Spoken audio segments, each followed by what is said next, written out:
the material of the book is based on a channeling. The book's called Lighten Up, From Density to Freedom. And what came through for me that started this was I had asked about releasing fear, and all this information flooded in around it. And the first thing that came through was me understanding and feeling fear energetically. And the way it was felt was as a dense energy. It was a dense, compressing energy that weighs us down, that pushes in on us. And so the interesting thing is our language already resonates and reflects all of these things that were coming through for me when we think of when we think of the physical world and we think of the states of matter, right? Water can be ice or water or vapor, and the only difference is the state of matter that it's in. And when water gets colder, what turns it to ice is that it becomes more compressed. And what turns it to vapor, and just as an example for water, it's adding cold to it that compresses all of its molecules and atoms and it hardens into ice. And when we apply heat, they expand and it literally becomes lighter as we expand and things become heavier as they get more dense. So this same idea applies to us and our energy and our emotions as well, because emotions really are energy. So when we put ourselves, and I say put ourselves because it really is our choice at the end of the day. I mean, a lot of times things start with a reaction. It's very easy to have a fearful reaction, but we are the only ones that choose to stay in fear or can choose to change that emotion around us. Regardless of what is happening outside of us, we can always choose to change how we feel about it. And how we feel, our emotions, and our energy relates to these states of matter, just like the physical world does. The physical world is created out of energy. The physics of it is actually the last part of it. And if we really get into metaphysics, we talk about intention and consciousness creating reality. And that's because consciousness and intention is also energy. So it's really energy first, physical matter second. And when it comes to our vibration, our energy, our thoughts, our feelings, when we are in lower states, they're heavier and they're more condensing. And when people are scared, we talk about us feeling small when we're scared. And the reason we feel small when we're scared is because the energy of fear weighs on us, condenses us, shrinks us. And when we feel happy and joyful, we feel light, we feel expansive, we feel like we're floating on air. There's a reason that we feel this in relation to these emotions, and there's a reason that we talk about things the way we do when it comes to our emotions. It's not just a metaphor. We are actually tapping into the physics behind our own energy when we're condensed and when we're expanded. And I'll share a little bit more. This is the information that came through the book, Lighten Up, is that when we look at that also from another perspective, the states of matter, if you have two rocks, they're solid, they can't pass through each other. They can't actually experience each other except from the surface. When you change to the next state and you lighten up a little bit, you become liquid, you become fluid, you flow a lot easier. If there's a rock in the way of a rock, they can't go anywhere. The rock has to get moved. When water hits water, it flows around. Or even if water hits rock, it can flow around it. Hence my background. When water hits rock, it can flow around it. And so when we learn to be more fluid, we don't get stuck. We don't feel it as hard and as heavy. When we lighten up our state of consciousness, when we lighten up our emotions, when we lighten up our point of view, we become more fluid, we become more flowing. And two waters can intermingle, right? But there's still resistance. When you're swimming in water, there's still resistance from the liquid, from the water. when we go to the next state, if we keep lightening up, if we keep expanding, we go from liquid to gas. Gas is so expansive, we don't even see it. We don't see air. It doesn't mean it doesn't exist. We know it exists because it's keeping us alive. We're breathing it. But we don't see air because it's so expansive. And because it's so light, it's the atmosphere, right? And anything can pass through air. There's no resistance. I don't feel any resistance when I'm doing this. If I do it hard enough, I might feel a little something, but there's really no resistance when you're passing through a gas. So our own state of being, again, reflects this, our energy, our emotions. When we are in lower frequencies, we're like two rocks hitting each other. And that's why we talk about people being stubborn and being thick-headed and being dense, right? Our language is already there. We talk about going with the flow. The language is already there. When we're in love, right? We talk about love being on cloud nine, right? You're talking about floating.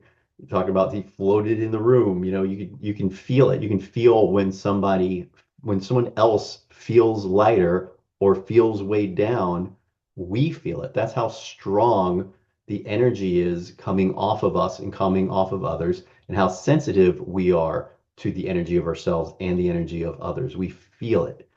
So it's something to keep in mind. It's a new perspective and way of looking at things and understanding that things like anger and hate and fear are quite literally weighing us down, compressing us, making us small. If we want to expand, we need to lighten up. We need to let go. We need to expand our thoughts, our emotions, our energy. So this is all that came through. This is all part of what's in the book, Lighten Up. And so part of what we're going to do tonight, we'll do a little healing meditation and walk through this idea of expanding and lightening up the density that we've took on, the density that we've created. And just another example of within our own bodies, in our arteries, when we build up too much density, we clog the arteries, we clog the flow of blood, and we can literally die. So as we build up density within our body, within our arteries, it is restricting the flow and it eventually will kill us.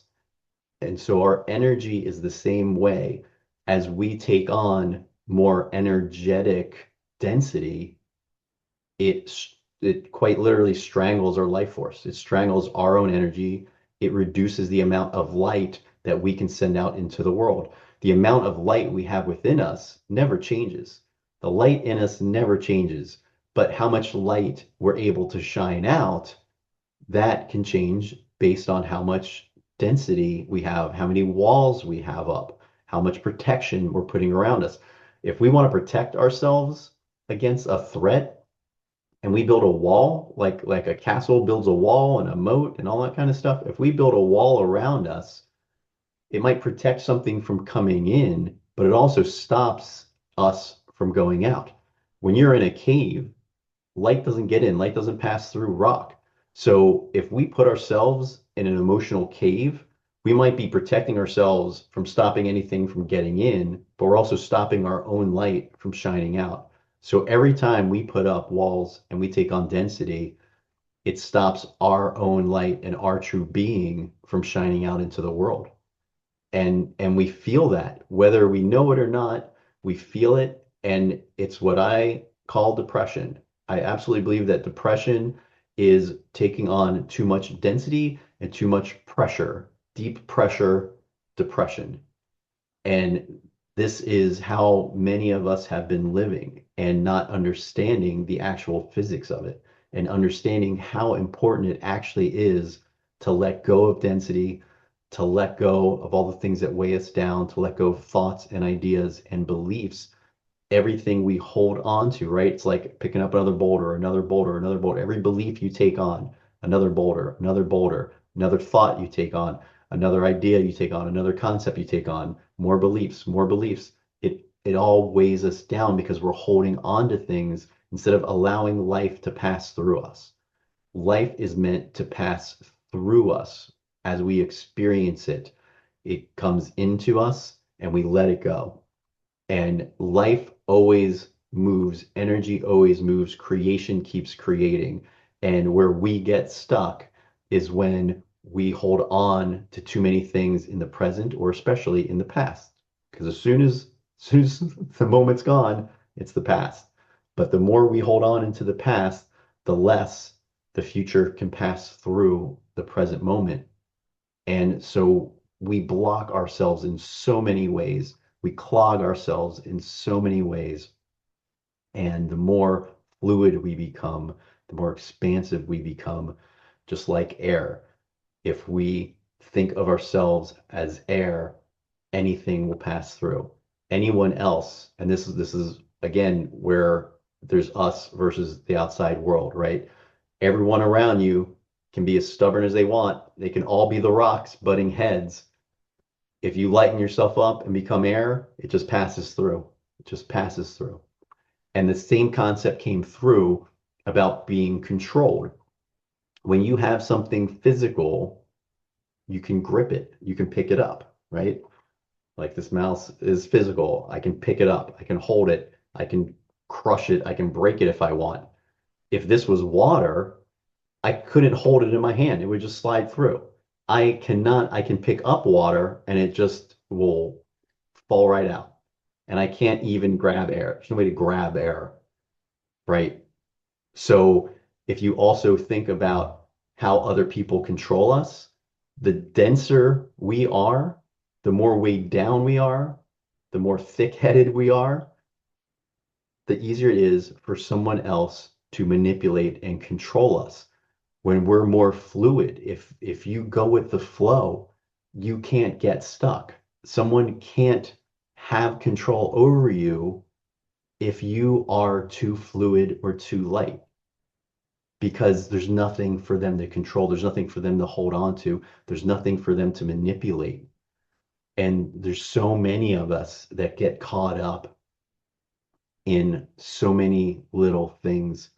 And the biggest lesson that I want to to put out there and for people to take on is the idea of allowing life to pass through, of letting go of all of the past, all of the ideas, but also understanding it's no one's fault. Creation is built upon creation, upon creation, upon creation.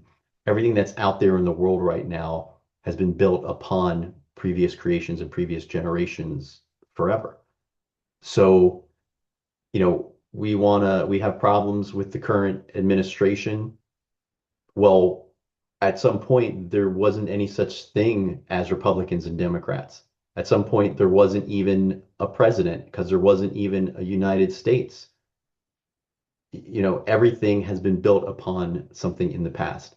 And because of that, everything will continue to change as we collectively want it to and as we collectively wish to recreate it. But where we end up getting caught in things like fear and anger is where we're not letting go of things and we're not just accepting creation as it is, accepting the world as it is, and especially not accepting how powerful we are as creators, especially when we come together as a collective. So the more we can let go of everything, including beliefs, including what we feel is right and wrong, the more we can let go of all of these concepts that came before us, the easier it will be to create and accept new concepts and new ways of living. And the way we live has changed every every year, every decade, every century. Life is always changing. What's acceptable is always changing. We are always evolving. We are always moving forward. And I very much look forward to the day when we collectively can come together and tune into what's best for humanity as a whole and put enough energy into making it happen. I, um, because of the current political climate, I don't speak out too much about it because there's just so many people reacting to every little thing. But one of the things that kind of saddens me a little bit is I see how people come together and are, marching and rallying against Trump. And I want to know how many of those people and how much of the energy and how much of that day all those people sat together and envisioned what they want to see instead. And it's not a judgment, it's just that we're very good at rallying against things. And I look forward to the day when we're that good at rallying together, focusing on what we do want and focusing on a change. And for that to happen, we need enough of the collective to agree to the same thing. And I feel like we're getting close, but we're not quite there yet. There's more and more of us that are lightening up, that are letting go, that are expanding our consciousness, and that are in tune more with life, with our higher self, with kind of the greater good, we'll call it. And as more and more of us come out there, I think that we'll be more in tune with each other and we'll hit a certain level where we will be able to change things a lot faster with our collective consciousness. And I mean, it's why I'm here. It's why Awaken's here. It's why I keep going with it. It's why I do what I do, why I put on the events that I do, because the more people we can help wake up, the more people we can help expand, the quicker we can change the world for good. I am here to awaken you to who you really are, to your full potential. If you want to work with me, just go to my website, gregcampisi.com.